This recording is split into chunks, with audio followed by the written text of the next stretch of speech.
Okay, good.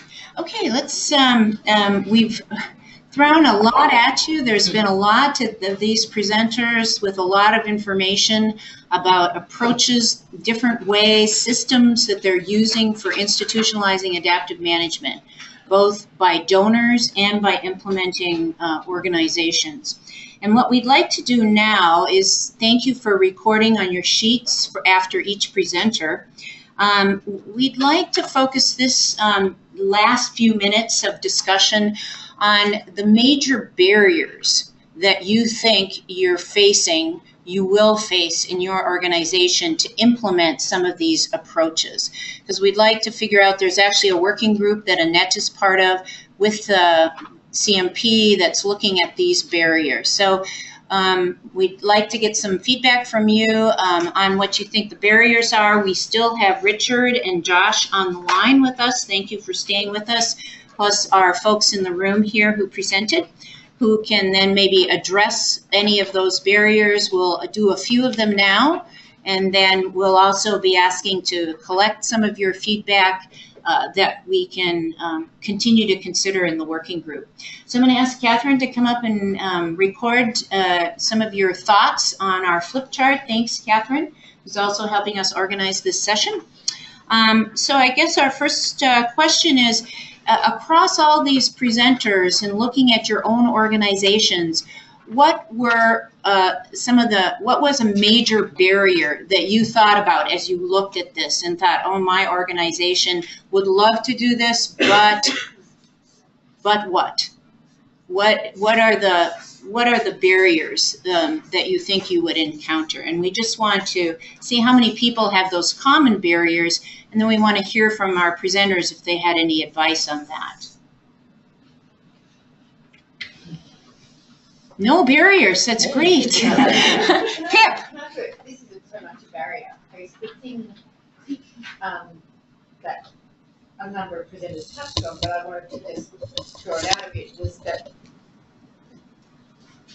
Bush Heritage and then people who've had contact with Annette have been incredibly, have all progressed.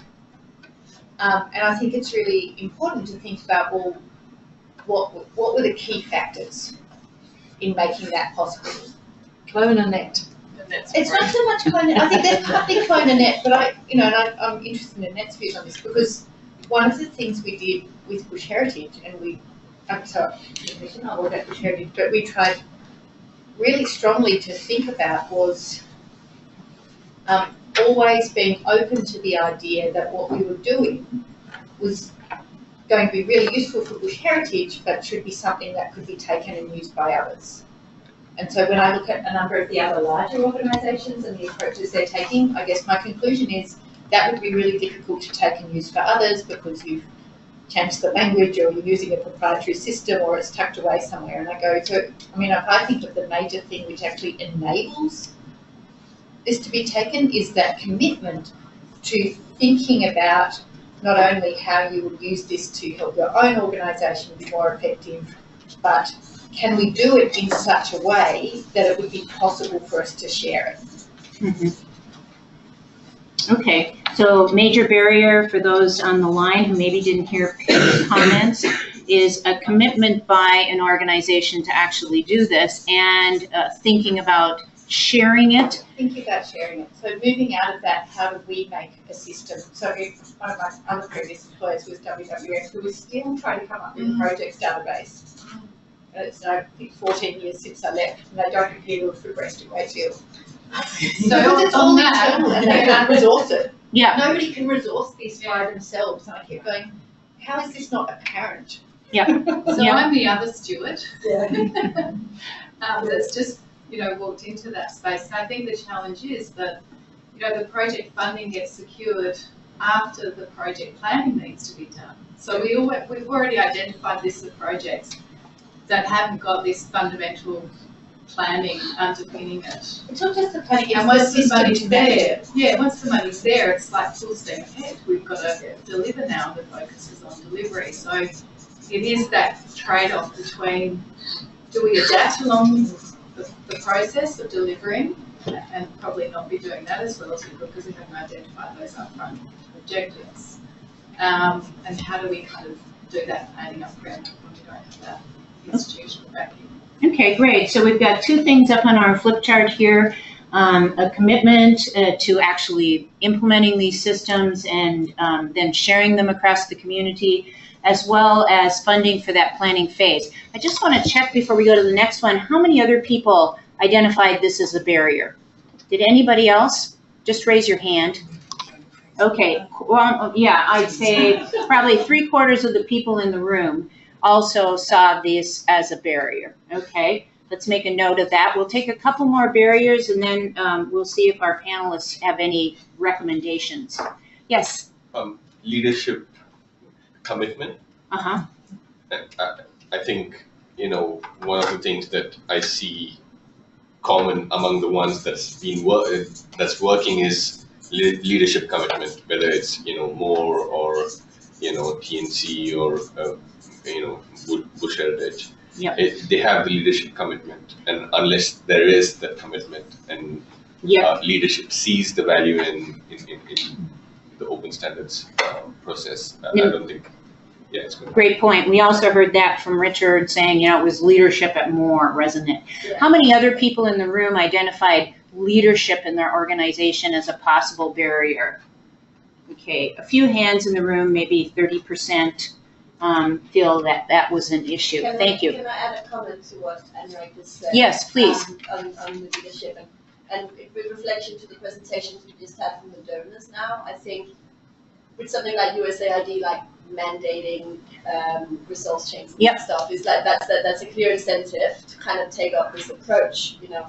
And so reflecting to what Richard was saying from the Moore Foundation as well, how we can kind of use the donors that kind of buy into this approach to spread the message, you know, that this is like a good way of doing things. Right, right. Planning and so in some cases, a lack of mandate may be a barrier, right. Then you're saying, and where you see this mandate happening now with donors, you feel that that's going forward? Or just, yeah, and then just increasing, I guess, communication and talking about, you know, why the donors are using this approach and, you know, not necessarily mandating it, but right. saying it would be great to see.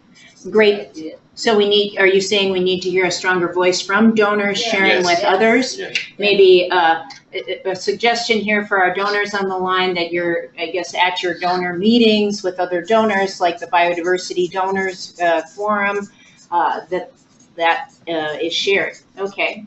How many people identified that as an issue, that they, you know, don't have a mandate from their donor?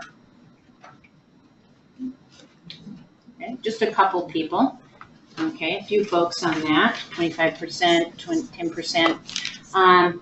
Okay, let's take those first barriers and just open it up to our panel now. The biggest thing that we heard was this funding for the planning phase as a barrier in many ways for being able to institutionalize adaptive management. What advice would any of our panelists have on that? They don't need to. Richard, do you want to comment on that as a donor, coming as, you know, seeing organizations not having funding for this?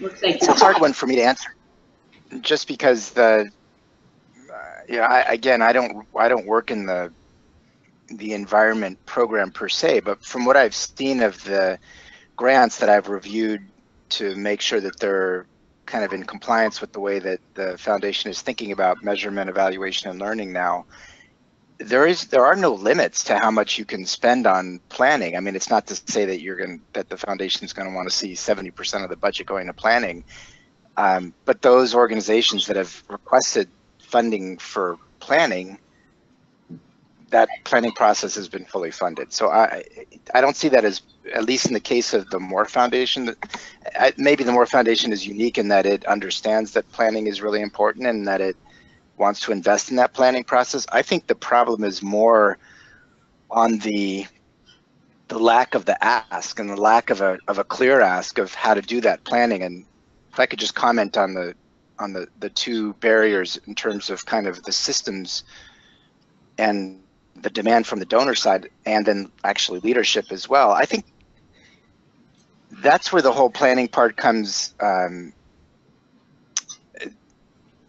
the fore. Whereas, you know, I made that remark about leadership being so important, and it seems to be so trivial, but you know, again, this is something that CMP has struggled with since its inception more than 10 years ago. We keep on saying how important leadership is. You can't just make leadership happen, or you can't make leadership kind of buy this stuff and adopt it overnight. Either leadership kind of values it and they want their staff to do it, or they don't. But I do think in the case of the Moore Foundation, we are getting to the point now, and don't hold me to this because I certainly have no power to say this, but I think the time is not very far off where, as part of the proposal requirement, you are going to need to be in compliance with the open standards and showing very explicitly how what you're doing is in compliance with the open standards, how that contributes to good monitoring and evaluation of your own project, how it contributes to what the Moore Foundation is trying to achieve through its initiatives, but also how it contributes to learning outside of the context of the project itself. And where that kind of, for me, meets the leadership side, I'm kind of starting to lose faith that certain leaders are just going to flip and all of a sudden say that this stuff is great and we should use it without there being a little bit more pressure. I guess some people have said donor pressure.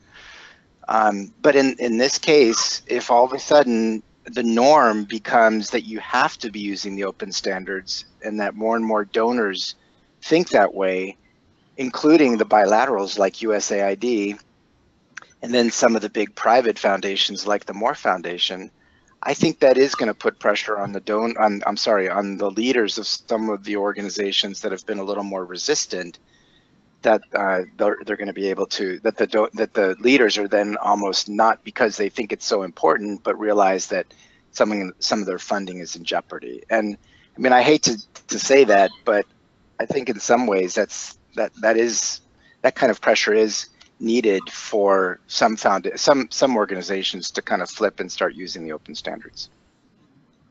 Okay. Thanks, Richard, for those comments. I would say that certainly I see from working with USAID, once those projects are funded, then the mandate does come from the donor and the support is there for the planning. So I guess it's just we need more donors that are willing to support this, which maybe goes to your point of donors talking to each other. Yeah. Okay, I'm going to look to my my other facilitators here. Do we have any time to address any other barriers or? Not really. Okay, I'm hearing not. Some of our technical difficulties got a bit in the way here, so I just want to ask you as we wrap up, if so that we can continue to work on this. We wanted to have more time to get to more of these barriers and discuss them with our panelists. I want to draw your attention. This is the session Google site. We'll have this, so if you click on that or if you write it down, take a picture of it, you can get to that Google site. We'll also send it around. This includes the case study presentations, the guide. There's an overall guide to all the resource materials that have been put up there, as well as the resource materials themselves. Annette, do you want to say a little bit about what you'd like to do with all people's comments here? So part of all this work to make this happen for everybody is we've got a working group set underneath the Conservation Measures Partnership called the Operationalizing Working Group. And we're trying to work out what extra guidance or help can we create, and the members are from all different organisations, to put out there to help people start to do more of this kind of stuff. Really interested to collect some of the notes you've been taking, if you're happy to share. If you want to keep a piece of paper, I'll just take a quick scan of it and you can take the paper with you. But I can feed all those barriers back into this working group, and we're very slowly trying to work our way through them and produce more guidance documents or tools or whatever it is that starts to make more of this available to more people. So really value getting the notes that you've been taking if you have to share them. You either drop them off or I'll just take a photo and you can take a piece of paper. And are you able to take some snapshots as well so we don't hold you up too much? Thanks very much. And please fill out the evaluation of this session. We'd love to hear your feedback. And thank you again for the patience with a little bit of the IT challenges. It was great. We could have our virtual presenters join us, a little bit of challenge addition to that. So anything else? Just thank Richard and Josh. Yeah. Your app is not working. We have forums for the evaluation. Just raise your hand or come see me on it. We And prefer if you use the app. before we wrap up, also a big thanks to Richard and Josh for being online very late with us. So we'll give you some more feedback from these forms that folks have filled out. Just leave these on the table at the door.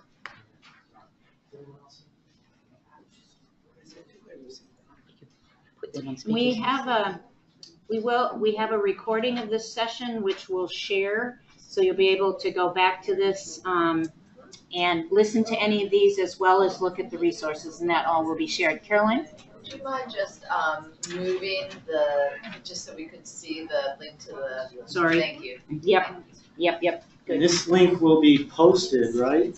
Yeah, it's. I think we can put it actually on our session page that's in the app, so you could see it there as well if you don't get it written down now. Yeah, it's picking that up.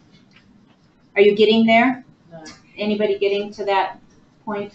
Now the other thing I was told is that they're planning on shutting down the internet for a couple minutes at 4:30. I think there's no internet. Yeah. That's, I told him to hold, he was gonna do it at 4 and said he'd hold off till 4:30. Yeah. So is anyone still online? It looks like they might be. It looks like they've all gone off. They've probably fallen off. Yeah, they're grayed out. But is that because they're muted? I don't think so. Catherine, are you still getting us? Are we still here? You're back now. Okay, now it's back. Okay, great. Just Looks like Josh signed off. Catherine, you're offline now. Okay. So thanks everyone. Feel welcome to ask any of us who are here in person questions as we go through the rest of the rally. Thank you so much for your patience and your feedback. Thanks to my co-facilitators for helping put all this together.